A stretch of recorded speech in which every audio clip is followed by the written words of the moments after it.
Hello, everyone, and welcome. We're so glad you're joining us for our session today to get to know Black Life in America, brought to you by NewsBank. As we get started, I want to let you know that this session is recorded and we will be sending out a copy following today's webinar. My name is Catherine Bergerson. I'm the Vice President of Marketing here at NewsBank, and I'll be joined today by my colleague, Jim Draper. In the next 45 minutes or so, it is our goal to share with you an overview of this rich collection, what it includes, and what really makes Black Life in America unique. We'll show you how to search, to pinpoint the most relevant information to your area of interest. We'll share ideas on how to build visibility, including some ideas to help with your programs, your assignments, and many of them are ready to use. If you have any questions, you can type them into the chat icon you'll see on the left side of your screen there, and we will do our best to get to all of them or get back in touch with you as soon as possible. So if that sounds good to everyone, let's dive right in. Just sharing a brief background on NewsBank, we are a leading news and information provider to libraries and research institutions all around the world. And we just celebrated our company's 51st anniversary. Today, we're focusing again on Black Life in America, and to show us around this resource and its incredible content is my colleague, Jim Draper, who's the president of our ReadX division and one of the key developers in this very unique and rich product. Hi, Jim. Hello, everybody. Thank you, Catherine, for that very kind and warm introduction. I appreciate it very much. Hello again. I am Jim Draper, president of ReadX NewsBank. A couple years ago, I had the great pleasure to work with a team of editors and content specialists here at ReadX NewsBank to build the product you're going to see today, Black Life in America. I'm proud to say that over the past 2 years, Black Life in America has become one of ReadX NewsBank's most successful and popular and most used products of all time, with more than 1,000 institutions using the content in the collection every day. I'm happy to give you a tour of Black Life in America today to help you see the power of the database of this very, very large and rich content collection. What I'm going to do is focus on the stories the product tells about the achievements of Black Americans, their struggles, their hopes, going all the way back to the earliest recorded news and all the way to today, and in fact through tomorrow, as you'll see in just a moment. What I'd like to do now is share my screen and take you right directly to Black Life in America. And there it is. Thank you. My plan today is to help students and your library patrons and researchers get the most value they possibly can from Black Life in America. What I'm going to do is preview the richness of the content, show you some examples, walk you through some particular searches, and also show you some critical access points. What you're seeing now, of course, is the homepage of Black Life in America. Mostly today, I'm going to show you the content itself and not so much the functionality, as they say, and all of the clicks and things that can be done in the product. Most of that is fairly intuitive, and we understand from our many users that they've found these paths fairly simple to learn. Instead, as I mentioned, I'm going to show you these stories. First, though, on the homepage, to get you acclimated, I want to point out a couple things. For users who have no idea how to use collections of this type, we offer a very extensive help. And of course, that can help the librarians and the trainers and everyone else working in the library to be as successful as possible with the product. I'm just previewing some of the pages, all kinds of details on how to search and work with the product, some hacks, some tricks, ways to be very, very effective. Also, and this is really important, we have a link on this homepage. We call it Learn More, and we've been adding these to our products lately. This is designed to help the researcher or the student understand what he or she is working with. In fact, this collection is made up of news content going back to earliest times. What we do is help the student or researcher understand the sources of this material and the kinds of projects and the kinds of stories told inside the product. You can see some showing here, just some examples. And as I scroll through this Learn More document, we offer suggestions on how to use the product as effectively as possible. Now, I mentioned a moment ago, I'm not going to focus a great deal on the functionality of the product. Instead, we're going to look at the content, but I do want you to be aware of these two important links from the homepage. The standard help that will guide the student or researcher on the functionality of the product, and this document I'm showing you right now, which is in essence the context and history behind the creation of the product, what's inside it, and how to do research projects using the content. So back to the home page here. You can see we have an image at the top here. I point this out because I want to show that this is about the experience and impact of African Americans as recorded by the news media. Here at Redex NewsBank, we have the largest and deepest and richest collection of news content in the world, and this is what we are populating this product with. I'm going to open up this content set. Little hack for you. I'm going to put nothing in the search box. Instead, I'm going to hit the search button, and you will see what happens. Okay, very good. Very quick, too, happy to say. What I've done is call up all of the content in Black Life in America. And you can see, as I'm pointing out right here, 105 million, that's 105 million individual news items. Again, going back to the very earliest times. I'm starting here to help you understand the depth of this collection. It's a lot of content. It means it requires some careful navigation from time to time, and we're helping with that, as you'll see in just a moment. By way of preview again, this collection contains over 20,000 individual news sources going back to the beginning of news coverage in the Americas. Notice I didn't say the United States because this coverage goes back to a time period long before the United States was even imagined, the very early part of the 18th century. I mentioned we have 100 million plus content items. That number is important because it grows every day, because we continue to add content every day, as you can see from here. This is a document from September 1st, 2023. You can see that I am speaking on August 16th, 2023. You can see how current the collection is.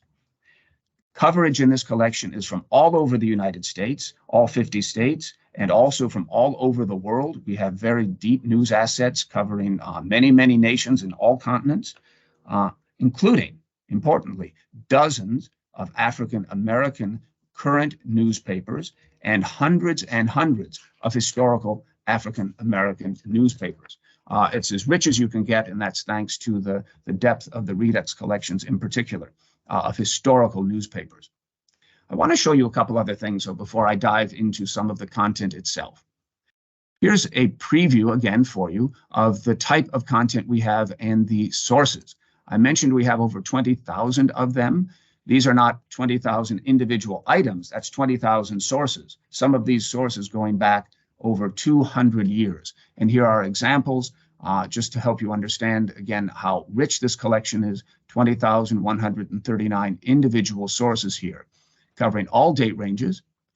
Here you can see going back to the Boston Newsletter, 1704, the Weekly Jamaica Current from Jamaica, 1718, and these are just the earliest ones, If I go in the other direction, you can see the currency of the product. And you can also see, as it happens here, we have coverage from Ireland, from Scotland, from England, Australia, as I mentioned, from every nation imaginable and from every time period for which news has been created. So again, a very rich collection in that sense. We also have many languages here. Most of the product is in English, but because some of the content is sourced from outside the United States, or sometimes even inside the United States, where non-English language speakers are using the content, we have all kinds of languages represented. However, 90% plus of the content is in the English language. I want to show you a couple other things as well. Very, very vast range of sources. Here I'm pulling up what we call a modal box to show you what they are. And here it comes. From all continents, countries, regions, states, provinces, and cities, to give you an example. And you can see, as I pull up this modal box, the number of individual content items from each particular place. So, for example, from New South Wales in Australia, 347,000 individual content items. Of course, the USA or America historically provides most of the content here.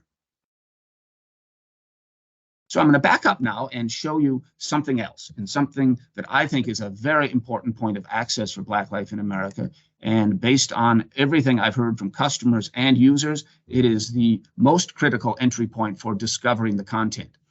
Of course, Black life in America is a research database of profound depth. It is also a teaching tool. It is also a classroom supportive tool, and it is also a learning tool, because we have created numerous paths to numerous stories relating to Black life in America that make it easy for a scholar or someone who is just beginning to learn about this very important thread in American history to enter the content set and learn comfortably at his or her own pace. And that's what I'd like to share with you right now. Look at the top of the screen. Here is a button that says Jump to Suggested Searches. I'm going to do that now. This is actually a panel that is at the bottom of that screen. I point this out right now because from time to time, your particular computer or browser will not have the same resolution I'm showing you here, and it may be kind of difficult for your patrons or researchers to see that this panel is on this page. So we have created this link so they can immediately jump to what we call the suggested searches. What are these suggested searches that have been so popular with users? They are, in essence, a timeline of African American history, going back to the earliest times through today. To create this timeline, which then extends into individual searches, as you'll see in a moment, our team of editors consulted the best references, the best authorities, and created a very comprehensive timeline of African American history with hundreds and hundreds of different events and people in it. We then made it much, much bigger because we have a content set that covers so much more than the standard histories, and you'll see that in just a moment as well. So our product begins with the very earliest content covering African Americans in the United States, which of course is news content, with arrival in America, the period before the Civil War, the critical moments of the Civil War, the Reconstruction period, post-Civil War, the Jim Crow era, the Great Migration from 1923 up until the middle of the Second World War, the beginning of the Civil Rights Movement, where we have extremely comprehensive coverage of African American history, well on to the end of the 20th century and now into the early 21st century. What we did was create, as you'll see in just these examples, individual searches. And what you're seeing here for the Civil Rights Movement, as you see here, Civil Rights Movement, court decisions, is a very comprehensive collection of news and news coverage of these very important events. So, for example, Brown versus Board of Education, 1954, and the second one, 1955, and many, many more. But I'll get back to that in just a moment as we go into some very practical examples in the collection. What I'd like to do is begin with some of the earliest content and give you a sense of the story covered in this early content, which, as you will imagine very quickly, relates very, very much to the enslavement of African Americans, although not exclusively. It's a very complex story, even at this early period. Here I am looking at the content, arrival in America. We can see laws and legislation covered here, military events, notable people, rebellions, uprising, and revolts, society and culture, and the human cargo, meaning the actual slave transportation, bringing people from wherever, generally Africa, to what was then pre-United States America. So I'd like to show you some examples. Under the human cargo, bills of lading, children for sale, importation notices, men for sale, resisting passage, and women for sale. Difficult subject matter. Let me open this up to give you some sense of what's inside this collection. I'm opening now Children for Sale. And here, our editors have pointed the researcher or the user, whoever that happens to be, to a selection of content covering the sale of children in enslaved situation back in the 18th century up through the period 1783, as you can see. We've collected here 1,434 individual examples. There are more in this product. There are more in this collection. What we've done is create a selection to point the user in the right direction. He or she can now take this actual search, which is revealed, the entire construction, as you can see at the top of this page, and alter it and change it to make it narrower, broader, to change the criteria into whatever is necessary for his or her particular project. Here we are sorting now by best match. You can sort by newest or oldest during this time period. I'll open up a couple of these to give you a sense of the content itself. And this is a difficult time in African American history, of course, and the content can be unsettling. Here we have, under children for sale, a likely Negro girl about 11 years of age to be sold, any person that has a Negro wench that can cook, wash, and iron, and a trusty Negro boy that is used to family work and is willing to hire them out. This is very typical of the advertisements carried in American newspapers in the 18th century, even in the 19th century, concerning the sale of slaves. This is one example. I'll go back to the page before and take up another example. This is from May 2nd, 1751 in the Pennsylvania Journal or Weekly Advertiser. Bring that down just a bit or move it over here so you can see it. Likewise, a Negro woman to be sold, very reasonable, who can wash and iron very well, can do all manner of housework, and is an extraordinary cook. You can see more and more and more of these types. And this is from Pennsylvania, which is interesting. I think there's a learning moment right in this, that this is from the Pennsylvania paper. I'll back up here, show you how many of these we have. Now imagine a student or a researcher looking to understand the commerce surrounding slavery at this time period. Here we have many, many, many launching points. And of course, not covered only by advertisements. That's what I've chosen to reveal at this point. We have different content types that can be sorted and used in different ways. Again, just a sampling to give everyone on this call a preview of how rich this content is. So let's go forward. Let's go to the antebellum period, meaning before the Civil War. I'm going to open up the institution of slavery. I could have opened this, or this, or this. But I'm going to open this one here and reopen the institution of slavery. Here we have, from this time period, an absolutely comprehensive view of how slavery worked in the period before the Civil War and after the American Revolution. The economics of slavery, what it was like to be a slave, slave advertisements, you've seen a few of those already, the so-called Middle Passage, meaning the passage from Africa generally to the Americas, runaway slaves, pro and con arguments on slavery.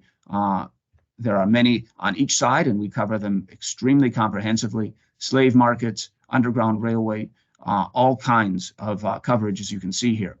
Let's open up one of these here. How about domestic coastal slave trade?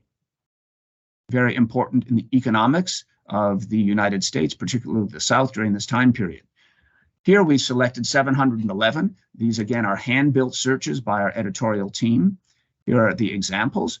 How about opening one up here from the National Anti-Slavery Standard from the year 1841 in New York. Here I'm previewing the document. Now I'm going to open it. You can see the context from the other pages in this document, which you see in what I call the thumbnail viewer that I'm running my cursor over. Here, thirdly, the motives of the slave states, etc., on annexation.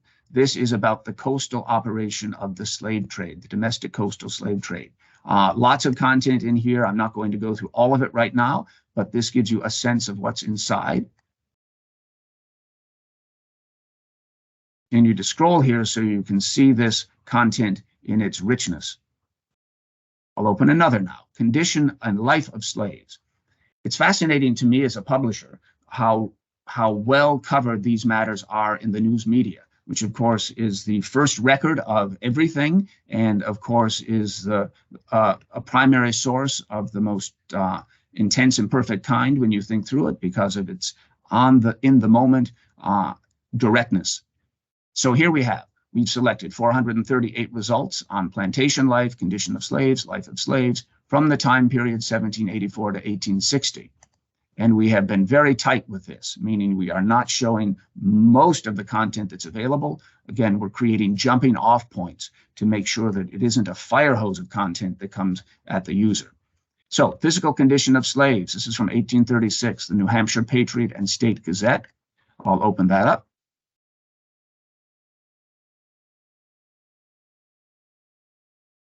Okay, you can see as I make this a little bigger, this is interesting. Thus divided into messes, they draw their rations weekly, which is a peck of meal a week to each person, and the same quantity of pork that constitutes a soldier's rations in the army. This is one view. We have thousands and thousands, as you can see. As I mentioned, what we're showing here is a jumping off point. So a user who may not be familiar with the subject matter or who is just starting to learn it knows how to get started without being overwhelmed.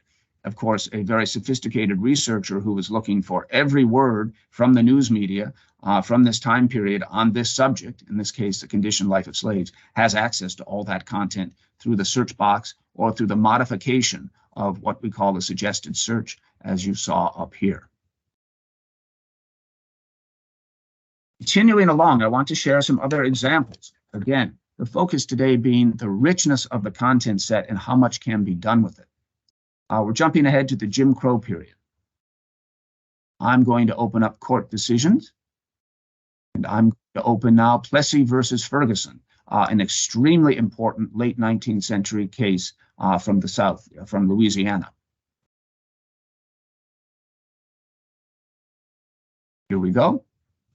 Here we've selected just 32 results concerning Plessy versus Ferguson to make it a very, very tight search. I'm going to show you in a moment, though, how this can be expanded to make it a much deeper search. But for now, this is a jumping off point.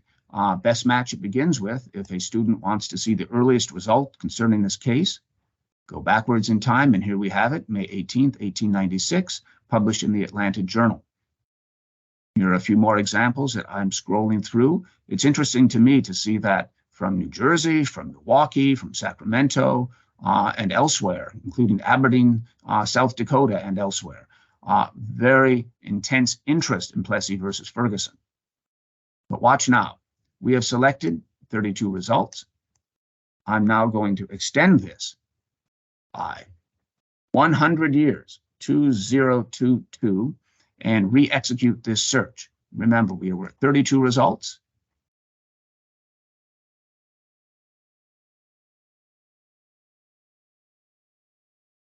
Wow, this impresses even me. What you're seeing now is the rest of the coverage. After the earliest time period, we now have 30,895 results, including, and I'll go to the newest ones,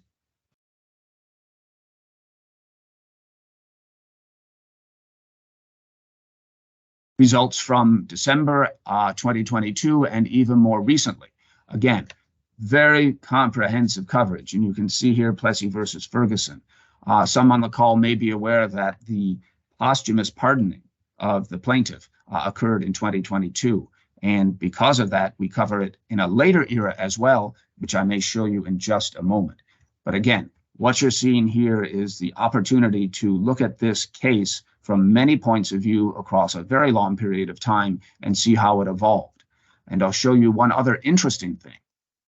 Have a look at the sources we have here, 3,034 individual sources from all over the world, and we can sort them by popularity and richness, and what a surprise not, Times-Picayune from New Orleans, where the actual event that is covered in Plessy versus Ferguson took place. And you can see coverage all the way through a very, very late time period, all the way up to current for the Times-Picayune. So an example of how local this content can be. So if a student or a researcher wants to know how Plessy versus Ferguson has been interpreted in his or her hometown, it is highly likely that we have coverage from such a place. I'm going to move along now and show a little more from the suggested searches panel on the home page. Back this way, a little faster. When scrolling down, let's take a look at the civil rights movement. as I mentioned before, and as I think everyone on the call will be aware, a signal moment in the history of the United States and, of course, in the history of African Americans. So here is civil rights movement. I'm going to open up the very first suggested search topic. And under that, we have, of course, a number of individual searches that can be located. I'm going to scroll now down, down, down. I'm going to go slowly here so you can see how much coverage we have. I have a dream speech, Albany movement, Black Panther Party is founded, Black Power movement, Black voter registration in Mississippi, Chicago Freedom Movement, Civil Rights Congress relating to the Truman inauguration, Florida A&M, the Freedom Riders, Nation of Islam, lots and lots and lots. I'm going to pause and stop here on the Selma to Montgomery March, 1965.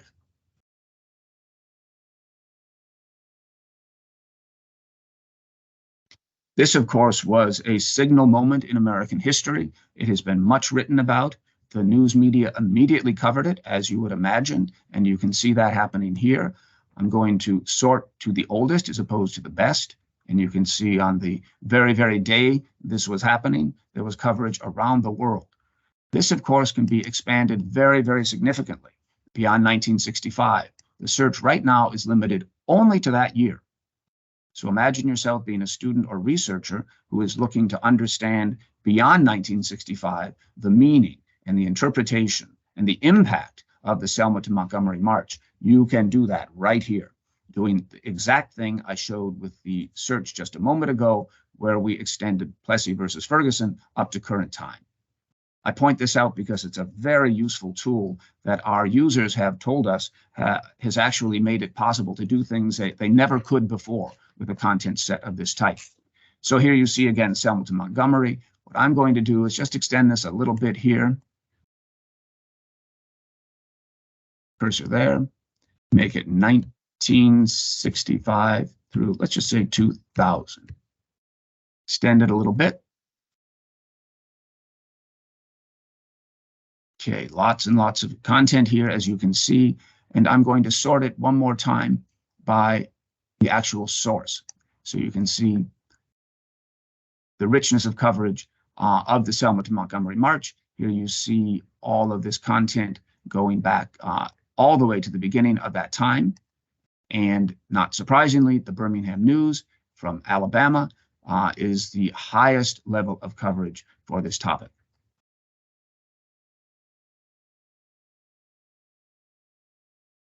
All right, I'm going to return once again to suggested searches with a couple more examples and then wrap things up.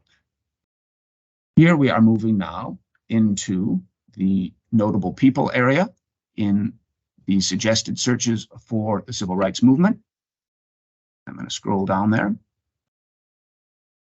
I love this because it begins to make very clear, I think, the impact of African Americans on the civil rights movement and, of course, their direct engagement. Just look at some of the names here. Wilma Rudolph, Ralph Bunche, Shirley Chisholm, Angela Davis, John Hope Franklin, Fred Hampton, Martin Luther King Jr. I could keep scrolling and you would see more and more. I'm just showing you to Malcolm X, but there's a lot more below there. I'm showing you this again to give a sense of how many things can be discovered and how many stories are being told here in such a rich format. I'm going to jump now to the late 20th century. Just so everyone knows that we have content that isn't just historical, going back to the early 18th century. As I showed you earlier, it covers content all the way to today and to tomorrow. So I'm looking right now at the era that we call the late 20th century. I'm going to now scroll to literature and the arts. I love this one because it's a great example of the impact of African Americans on literature and the arts during this time period. Of course, we have coverage not for only this time period because it's a story that began a long time ago and continues. But here you can see, and I won't open these up now. Here you can see American History X, Amistad, Eyes on the Prize, Malcolm X by Spike Lee, Mississippi Burning, Alan Parker, Roots, Alex Haley. And then we get to content. These, of course, are movies and songs and such at that point. Then many, many more achievements. Aretha Franklin, Bob Marley, breakdancing, George Walker, the golden age of rap, Gwendolyn Brooks, John Edgar, Nikki Giovanni, the artist Prince, Rita Dove. I could go on and on and on. Many, many such cases. And then we have, for this time period, many notable people. Again, I'm not going to go into direct detail opening these. Don't have time today, but I am trying to give you a sense of how important this collection is because of its very broad coverage. And imagine if you have a student you're teaching or students using your library. These are entry points to the content that are unavailable elsewhere. And as the student begins his or her exploration, maybe discovering something that he or she hadn't seen before, the scope can be expanded or narrowed to create papers, to create presentations in class, to make videos, to do screen caps, whatever it happens to be that that user wants. All of it can be done using these particular searches. So I'm going to begin to close by going now to the early 21st century, meaning the current century, and give you a sense of everything that we have here. And I'm going to open up with the first category or large theme, which is activist groups and protest movements. I'm showing you this so you'll understand the currency, how up-to-date this collection is, and always being revised and amplified every day as new news happens. So athletes kneel during the national anthem, Black Lives Matter march, Breonna Taylor, defund the police, police in the Black community, protests against New York City police. You see many, many, many there, all very familiar. Here we see Plessy versus Ferguson. We cover it again here. You'll recall that we had this coverage from the Jim Crow period. Now, because of the posthumous pardon awarded to Homer Plessy, we have a new suggested search covering that important matter. Education, government, there's so much here. There's so much here that there's no possible way I could even begin to show you all of it in this call. Here's a great example of the currency. Tennessee State Representatives Justin Pearson and Justin Jones expelled and reinstated to the Tennessee State House after protest. That happened just the other day. And we have very, very comprehensive coverage, as you might imagine. So here I want to open up just one to go back to activist groups and protest movement. Black Lives Matter is founded.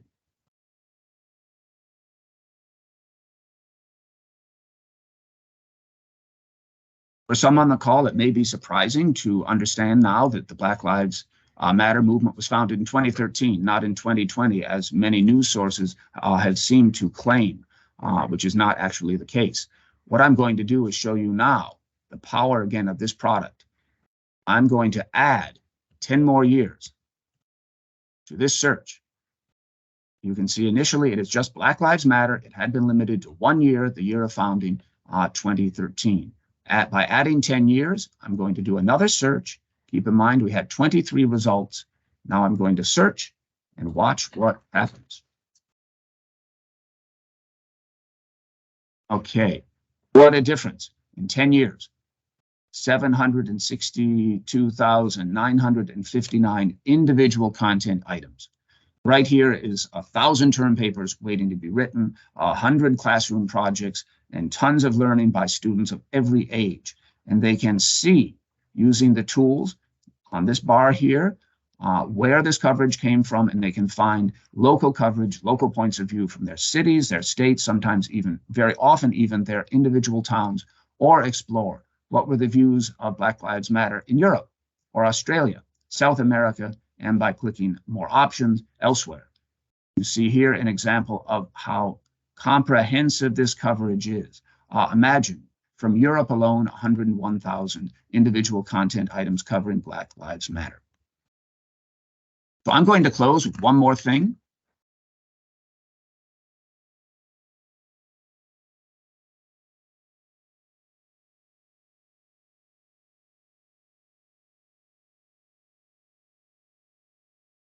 I'm returning one more time to the early 21st century. I just want to scroll to the very, very bottom, again, to show the currency. And I'm going to open the very last that I'm going to show you today on black hair. We cover not only individual people, not only events, not only things that you see in textbooks or in standard histories.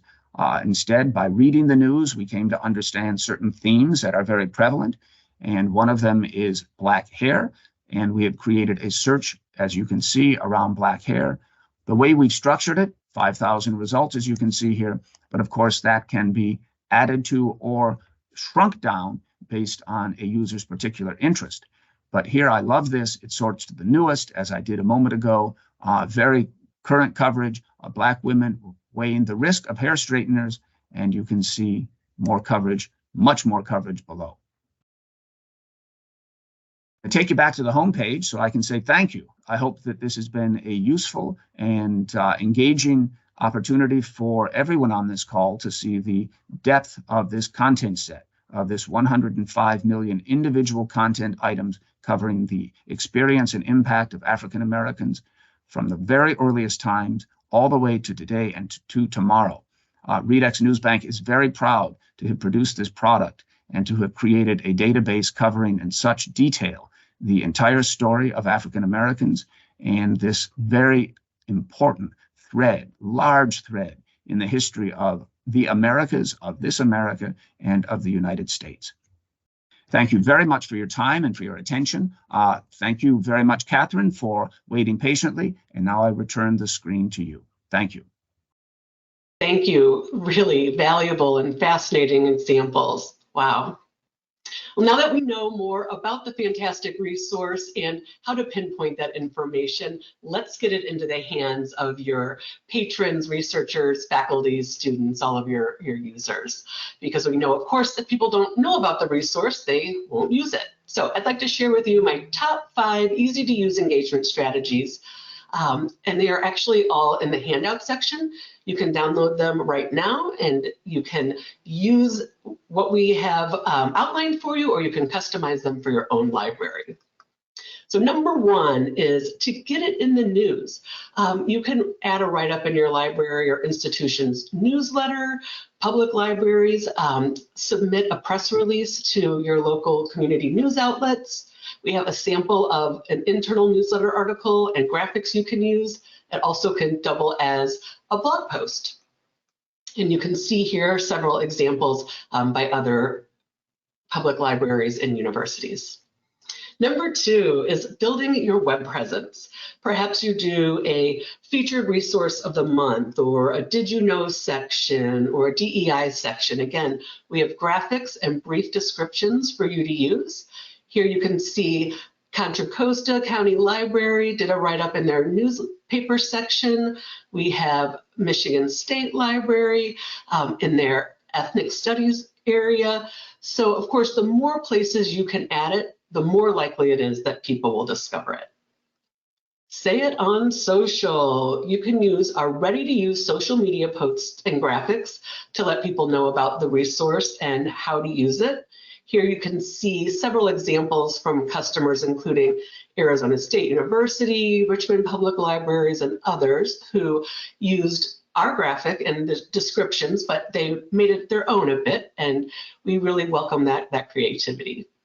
You know, these can also double as an addition to your e-newsletter. Just if you're looking for something a little shorter than the long write-up, these, I kind of call them newsletter nuggets versus a full article. Number 4 is video views. The video is the number 1 way to engage, and each of our videos are less than 2 minutes. One is an overview video that just gives people a quick idea of what's inside the resource. And the second shows how to begin searches and how to use some of the more popular features. And so these are available for you to download. You can add links to your website near the resource, your YouTube channel. Again, you could include it in an electronic newsletter or on your social sites. And if you are a customer of Niche Academy, you can find all of our NewsBank videos there too. If you just search NewsBank or Black Life in America in Niche's marketplace, they'll pop up and you can just add them to your academy. Number 5, hosting a hands-on training, perhaps or as a library program, or at the start of the semester, a brief get to know Black Life in America. You can invite people into the library, or it could be virtual, just like this. Some of our customers tell us that they ask people to bring in their own devices, their laptop or iPads, so they can help them get logged in and learn how to navigate, and then they can access it at home. So we do recommend coming up with some kind of creative ideas similar to what Jim used. You can even use Jim's presentation as part of your program. Those historical images are often very popular with people. And again, we will include the recording in a follow-up email after this session. So those are my top 5 engagement ideas. And again, they're all in the handout section. So please download them now and start using them as soon as you can. And I'd like to show you one other thing on our NewsBank website. This is www.newsbank.com. We have a marketing resource center, and we have one tailored to public libraries, community colleges, universities, K-12 institutions, and so all of those engagement strategies are there, plus more. We have bookmarks and poster tent cards you can print out, all sorts of fun things. So I encourage you to check out our Marketing and Resource Center. And if you aren't the communications person at your library, send them this page or this program to see if there's any information in here that they can use. I know as a marketing person, I'm always looking for new content, and especially content that's already been generated. So don't hesitate to reach out to your colleagues and share this web page or the packet of information. So we are happy to share this presentation. This is also in the handout section for you, and there's links directly into the Marketing and Resource Center, so you don't have to hunt and peck around if you are able to download the presentation. And if you have any trouble, just shoot me an email and we'll get it sent over to you. We hope that you found today's session valuable and that you have some actionable ways to reach out to your patrons, faculty, students, and researchers right away. So as you exit today, a quick survey will pop up. Please let us know what you thought about today's session and how we can improve in the future. On behalf of the NewsBank team, thank you for spending part of your day with us. Goodbye.